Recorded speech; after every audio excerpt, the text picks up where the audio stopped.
In the top stories, skills training for beauty entrepreneurs wraps up. Trinidad and Tobago lifts COVID-19 restrictions to reopen economy, and dozens protest in Kabul demanding the Taliban reopens girls' secondary schools. Hello and welcome to the ZIZ Midday Newscast. Today is Monday, the 28th of March, 2022. I'm Jason Davis. Nationally, the Ministry of Social Development and Gender Affairs, in partnership with the Embassy of the Republic of China, Taiwan, held a closing ceremony for participants of the Beauty Entrepreneurship Skills Training on Sunday. The participants spent 3 weeks engaged in research, practical demonstration of techniques, creation of written business plans, and preparation of pitch presentations. During the ceremony, Ambassador of the Republic of China, Taiwan to St. Kitts and Nevis, His Excellency Michael Lin, said this training will assist the strengthening of the economy of the country.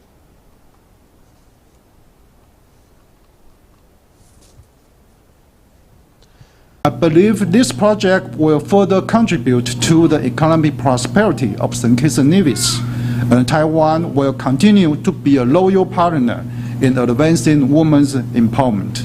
Thank you. Minister of Social Development and Gender Affairs, the Honorable Eugene Hamilton, was also at the ceremony and presented the participants with their certificates.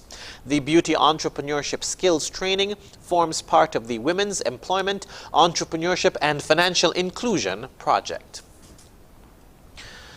The Department of Agriculture is taking steps to combat an increased number of dog attacks on livestock. Chief Veterinary Officer Dr. Lesroy Henry said while dog attacks have always been a problem, last year the department noted a steady increase, and this has the potential to impact food security. In the first quarter, we had somewhere in the region of about 150 dogs, sheep and goat that were either killed or they were wounded by dogs. In the second quarter it went up to as high as 250, and in the third quarter it was somewhere in the area of about 150 again, and the last quarter we had a roughly 80. And in all cases, these animals, whether they are killed or they are just wounded, would have posed a problem to our food security. He said to combat this, the department is encouraging the construction of dog-proof pens. So farmers are provided with materials, most of it from the Department of Agriculture. Those who can afford to do so would buy these, and they have to build a concrete structure at the base of the pens. Use strong material with respect to board and wire and galvanize, and to make sure that these animals or these dogs do not enter these pens in any way. He said they're also looking at building a pound and employing trappers to go out and round up the stray dogs that have been attacking livestock. He's also encouraging farmers to keep their lands clear to better monitor the livestock and to keep donkeys on their compounds, which have been known to attack dogs that come too close. In other news, during the People's Labour Party National Convention on Saturday, Prime Minister Dr. the Honourable Timothy Harris reaffirmed the PLP's commitment to the Team Unity movement, of which it is a founding member. During his presentation, Dr. Harris said, quote, PLP has no ambition to go alone. PLP is saying that we will work with all interested parties, interested in unity, to ensure that together, as one people, we can take St. Kitts and Nevis forward and make it our Garden of Eden, prosperous, peaceful, safe and secure, end quote. In strengthening his party's as well as his own commitment to the Team Unity construct, the Prime Minister added, quote, unity is not a choice. Unity, like charity, will ring hollow unless it is practiced at home. If charity does not exist at home, we cannot demonstrate it outside. Today I stand and reaffirm my commitment to unity, end quote.